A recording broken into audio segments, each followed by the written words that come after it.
सर्वे सिर्फ उसी जमीन का करवाएं जिस जमीन पे आपका दखल है और पेपर भी। जमीन को दखल कराने का काम सर्वे अमीन का नहीं है, ये तो सिर्फ आपका पोजीशन और पोजीशन के अकॉर्डिंग आपका पेपर ही मांगेंगे। और अगर तरीके से सर्वे नहीं करवाया तो आपका जमीन विखंडित हो गए बर्बाद हो जाएगा और आपको मिलेगा क्या? एक पेपर का छोटा सा टुकड़ा, जिस टुकड़े का कोई वैल्यू या वजूद नहीं रहेगा। जिसका भी एलपीएम या जिसका भी खानापुरी पर्चा तसल्ली से उनके जमीन के दखल के अनुसार बनेगा, उन्हीं को बिल्कुल फाइनल खतियान मिलेगा। और एलपीएम का मतलब है कि डिजिटल खतियान। खतियान आपका उसी हिसाब से बनेगा जिस हिसाब से आप अभी सर्वे करवाएंगे। तो रैयत बिल्कुल सावधान हो जाइए सर्वे करवाने से पहले। और सर्वे अगर आपके मौजा के अंदर स्टार्ट हो चुका है तो क्या क्या सावधानियां बरतनी है ताकि आपका सर्वे सही तरीके से हो सके। अभी इस वीडियो में मैं बात करूंगा आपसे कि एलपीएम या खानापुरी पर्चा संबंधित कुछ इंपॉर्टेंट चीज़ें। और अगर ये वीडियो आपने स्किप करके देखा तो इंपॉर्टेंट चीज़ें आपसे मिस हो जाएगी और आप जो जानकारी आप लेना चाहते हो वो जानकारी आपको प्राप्त नहीं हो पाएगी। गुजारिश आपसे, अगर आप हमारे चैनल पर नए आए हैं तो चैनल को सब्सक्राइब कीजिए, शेयर कीजिए अपने दोस्तों के साथ, ताकि वो भी जानकारी से अवगत हो पाएँ। और अगर हमारे चैनल पर वापस आए हैं तो आपका कोटि कोटि धन्यवाद कि आप हमारे इस चैनल पे वापस आए हैं। इसी तरह से प्यार बनाए रखिए और मैं आपके साथ रेगुलर कंटेंट शेयर करता रहूँगा। तो पहले हम जान लेते हैं कि ज़मीन आपको किस तरह से प्राप्त है। ज़मीन हो सकता है आपको खतियान द्वारा प्राप्त हो सकता है आपके पूर्वज के द्वारा केबाला खरीदा गया हो, बिक्री पत्र केबाला द्वारा प्राप्त हो, या हो सकता है आपके पूर्वज के द्वारा आपसी बंटवारा के तहत आपको ज़मीन प्राप्त हो। ये सुनिश्चित कर लें कि आपको जो ज़मीन आपको प्राप्त है वो उसका पेपर आपके पास सही सलामत उपलब्ध होना चाहिए। खतियानी ज़मीन जो है बहुत पुराना ज़मीन होता है। अगर आपको खतियान प्राप्त हो गया तो दूसरा काम क्या करना है, आपको ये सुनिश्चित करना है कि उस खतियान के अनुसार आपको कितना ज़मीन आपके दखल में है। उसके बाद आप सभी हिस्सेदार, जितने भी खतियानी हिस्सेदार होंगे, उन सारे हिस्सेदार इकट्ठा होके आपसी सहमति के अनुसार आप पेपर बनवाइए। इनफैक्ट जिसको आप बोल सकते हैं बंटवारा शूट कीजिए। और बंटवारा शूट करने से पूर्व में आप एक जानकार अमीन से आप अपनी ज़मीन का जांच करवाइए कि आप कौन से खाता और कौन से खेसरा के अंदर आपको कितना ज़मीन उपलब्ध अभी शेष बचा हुआ है। और उसके बाद आप आपसी बंटवारा कीजिए। आपसी बंटवारा पेपर को आप अंचल में भी शूट कर सकते हैं और साथ ही साथ वही पेपर आप अपने सर्वे में भी लगाएंगे के तहत आपका सर्वे बिल्कुल सटीक तरीके से होगा। अगर ऐसा नहीं करते हैं आप तो उस केस में क्या होगा कि किसी एक हिस्सेदार के द्वारा कुछ ज़्यादा हिस्सा का जो है दावा किया जाएगा और किसी दूसरे हिस्सेदार के द्वारा पूरे के पूरे खतियान का दावा किया जा सकता है सर्वे में। और ऐसे में कुछ होगा नहीं। ऐसे में सिर्फ और सिर्फ आप और हम ज़मीनी विवाद को बढ़ावा दे रहे हैं। ऐसे में कुछ मिलने का नहीं है, सिर्फ मिलेगा पेपर का टुकड़ा जो ना ही आपके पक्ष में होगा ना ही आपके किसी अन्य हिस्सेदार के पक्ष में होगा। हो सकता है आप अपने ज़मीनी विवाद को बढ़ावा दें। अगर आप सहमति नहीं करेंगे तो ज़मीनी विवाद से आपको फुर्सत नहीं मिलने वाला है। अब बात कर लेते हैं कि क्या करें अगर सर्वे में पेपर हम लगा चुके हैं और एलपीएम भी जनरेट हो चुका है, लेकिन एलपीएम हमारे पक्ष में नहीं है। इनफैक्ट कि आपके पक्ष में जनरेट नहीं हुआ है, अनाबाद बिहार सरकार है या आपके किसी अन्य हिस्सेदार के पक्ष में तो जनरेट हो गया और उसमें आपका उस लिस्ट में आपका नाम नहीं है।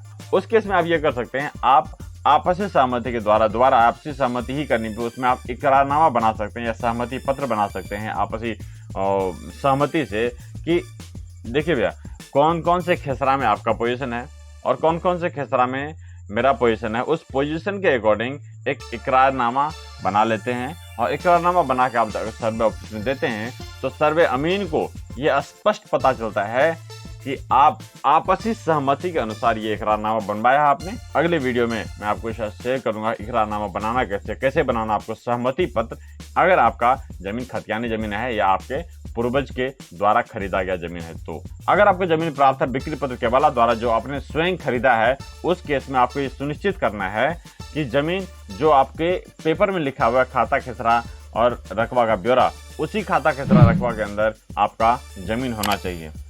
नहीं तो ऐसा ना हो कि पोजीशन आपका कुछ और बोल रहा है और पेपर आपका कुछ और बोल रहा है। उस केस में आप अपने पूर्व जमींदार से बताइए कि कि वो आपको अपने पोजीशन के अकॉर्डिंग पेपर बना के दें, नहीं तो सर्वे आपके पक्ष में नहीं हो पाएगा। और ये जमीन आपका पोजीशन में है या नहीं है, इसकी जांच करने के लिए, इसको सुनिश्चित करने के लिए आप एक जानकार अमीन को अपॉइंट कीजिए। आप अपने प्लॉट का वेरिफिकेशन कीजिए, आप अपने प्लॉट का जांच करवाइए, आप उनको अपना पेपर भी दिखाइए और उनको बोलिए कि क्या इस पेपर के अकॉर्डिंग मेरा दखल कब्जा है या नहीं, इस पेपर के अकॉर्डिंग मेरा पोजीशन है या नहीं है। या मान लेते हैं 1 एकड़ जमीन आपने खरीदना है और आपको पोजीशन मात्र और मात्र 90 डिसमिल ही है। उस केस में आप क्या करेंगे, उस केस में पोजीशन दिलाने का काम सर्वे अमीन का नहीं है। सर्वे अमीन सिर्फ और सिर्फ आपके पोजीशन और आपके पेपर के अनुसार ही आपको सर्वे करेंगे। पोजीशन दिलाने का काम है आपको अंचल का। उसके लिए आप अंचल में अलग से आवेदन दीजिए कि आपको आपकी जमीन का पोजीशन दिलवाएं। और इसका प्रक्रिया क्या है, इसके लिए भी मैं एक सेपरेट वीडियो बनाऊंगा। खानापुरी पर्चा जो प्राप्त हुआ है काफी सारे रैयतों को, उसका सैंपल दिखाता हूं। उस सैंपल के अकॉर्डिंग मैं आपको समझाने की कोशिश करता हूं। उस सैंपल में उस जो खानापुरी पर्चा निर्गत किया गया उसमें क्या दिक्कतें हुई होगी और क्या सुधार के गुंजाइश हैं और किस तरीके से काम करें ताकि ये सुधार हो पाए। और मैं अपने लैपटॉप स्क्रीन पर आ चुका हूँ और इसके बाद सर्च करेंगे dlrs.bihar.gov.in। इसको टैप करने के बाद ये साइट ओपन हो जाएगा आपका। इस साइट को ओपन करने के बाद यहाँ पे टैप करेंगे बिहार विशेष सर्वेक्षण संबंधित सेवाएं। इस पे टैप करने के बाद उसके बाद आप आ जाएंगे खानापुरी पर्चा एवं खेसरा मानचित्र देखें। इस पे टैप किया आपने और उसके बाद यहाँ पे खानापुरी पर्चा देखें और खेसरा मानचित्र देखें। खेसरा मानचित्र कैसे देखा जाता है, इसके लिए भी मैं एक सेपरेट वीडियो बनाऊंगा आने वाले समय में, जिसमें आपको एक्सप्लेन करूंगा आप कैसे नक्शा आप देख सकते हैं आप अपने ज़मीन का। फिलहाल देखते हैं खानापुरी पर्चा। इनफैक्ट एलपीएम की बात कर लेते हैं। एलपीएम में आपको क्या क्या दिया गया है, हमने इनफैक्ट यहाँ से सारा कुछ आप चेक कर सकते हैं डिस्ट्रिक्ट, सर्कल और मौजा के अकॉर्डिंग। ठीक है, मैंने कुछ रिपोर्ट्स डाउनलोड कर रखे हैं ऑलरेडी कि इसमें टोटल 987 पेजेस हैं और इसमें काफ़ी सारे एलपीएम बने होंगे। कंप्लीट पूरा रिपोर्ट है। इसमें से बहुत सारे व्यक्ति ऐसे भी होंगे जिसके नाम से पर्चा नहीं बना, खानापुरी पर्चा इनफैक्ट निर्गत नहीं हुआ। आप देख लेते हैं एक दो पेज स्क्रॉल करके उसमें क्या है, यहाँ देख सकते हैं। इसमें दिखता क्या क्या है, इस यहाँ पे नाम आएगा, खेसरा नंबर, नया खेसरा दिखाया जाएगा आपको DLRS की साइट पे खानापुरी पर्चा चेक करने के लिए। उसके बाद यहाँ पे सेलेक्ट करें डिस्ट्रिक्ट के बाद सर्कल और सर्कल के बाद सेलेक्ट करेंगे मौजा और उसके बाद यहाँ पे डालेंगे सीरियल जो खेसरा नंबर हमने वहाँ से कॉपी किया वो हमने यहाँ पे पेस्ट किया। उसके बाद आप देख सकते हैं इस व्यक्ति को जो भी खाता खेसरा का ब्यौरा नया जो बना है वो है, ये रहा पुराना खाता, ये रहा पुराना खेसरा और नया खेसरा ये रहा और इनके नाम से इतना जमीन अंकित किया गया है। अब यहाँ पे देख सकते हैं इनके नाम से खाता खोल दिया गया है, लेकिन अभियुक्ति में इस व्यक्ति का नाम है, इस व्यक्ति का नाम है और यहाँ पे विवाद होना बिल्कुल तय है। जमीन इनके नाम से अंकित किया गया है और दखल कब्जा इस व्यक्ति का है। ऐसे में ये दोनों व्यक्ति आपसी सहमति से ये तय कर लें कि जमीन किस व्यक्ति के दखल में और किसके पक्ष में पेपर है और दोनों अगर मैच करता है तभी ये सटीक तरीके से इनका रिपोर्ट बन पाएगा और एलपीएम भी इनका जनरेट हो पाएगा सटीक तरीके से और सटीक तरीके से ही इनका ऑनलाइन खतियान जनरेट होगा सर्वे पूरा होने के बाद। अब दूसरा रिपोर्ट में दिखाता हूँ आपको अनाबाद बिहार सरकार वाला।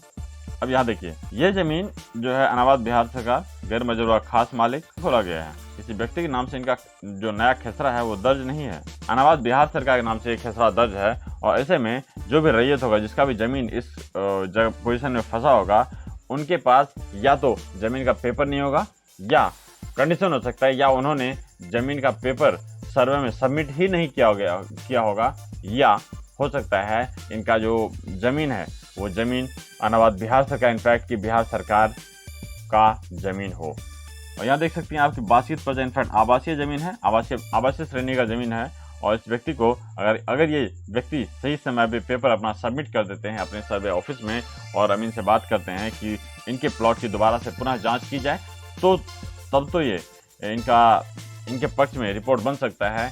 या अगर ये सही समय पे सर्वे ऑफिस नहीं पहुंच पाते हैं या सही समय पे ये कंप्लेन नहीं करते सर्वे ऑफिस में तो इनका खाता इनके नाम से खतियान नहीं बन पाएगा और ये बिहार सरकार के नाम से ही इनका खाता इस जमीन का खोल दिया जाएगा। इनफैक्ट ये जमीन बिहार सरकार को सर्वे अमीन के द्वारा सुपुर्द कर दिया जाएगा। ये जमीन का कोई वारिस नहीं है, ये अवैध किसी व्यक्ति के द्वारा सिर्फ घर बना के कोई रह रहा है। इसके विषय में कोई भी पेपर या कोई भी दस्तावेज उपलब्ध नहीं है। अब कुछ और सैंपल दिखा दूँ मैं आपको। अब यहाँ देख सकते हैं ये जमीन खेसरा 605 पुनः भागवत मौजा। ये सारा डिटेल आप देख सकते हैं यहाँ पे। बिहार सरकार के नाम से खाता खोला गया है और खाता के द्वारा सारा कुछ अंकित है। लेकिन अब यहाँ पे विवादित है ये जमीन विवादित है। दखल कब्जा इस व्यक्ति का है, लेकिन इस जमीन पे विवाद ऑलरेडी चल रहा है। केस नंबर उसका ब्यूरो में दर्ज है। तो इस तरह से ये जो है एलपीएम दिखता है और आप सुनिश्चित कर लेंगे जिस जमीन पे आपका पोजीशन है उसी जमीन का सर्वे आप करवाएं। ऐसा ना हो कि पोजीशन कुछ और हो और जमीन आपका कहीं और हो और पेपर कुछ और बोल रहा हो। ऐसे में दिक्कतें तो आपको होगी, साथ ही साथ आप नए जमीन विवाद को आप आमंत्रित कर रहे हैं कि इस तरह का विवाद भी आगे कोर्ट में पहुंचे और बिहार सरकार के लिए आप बड़ी परेशानी खड़ी करेंगे। तो इस वीडियो में इतना ही। मैं मिलता हूं आपसे अगले वीडियो में। अगर आपको एलपीएम या खानापुर पर्चा संबंधित किसी भी तरह का सवाल आपके मन में है तो आप डायरेक्ट कमेंट कर सकते हैं और कमेंट पे मैं आपको रिप्लाई करूंगा। अगर आपका कमेंट कोई क्वेश्चन ऐसा होगा जिस क्वेश्चन का इस वीडियो में एड्रेस नहीं किया होगा तो उसके ऊपर एक सेपरेट वीडियो बनाऊंगा। तो आपके सवाल को एक्सप्लेन करते हुए उसके सेपरेट वीडियो बनाया जाएगा ताकि आपको क्लैरिटी मिल पाए। मैं आपसे मिलता हूं अगले वीडियो में। तब तक के लिए अपना ख्याल रखिए। Have a nice day.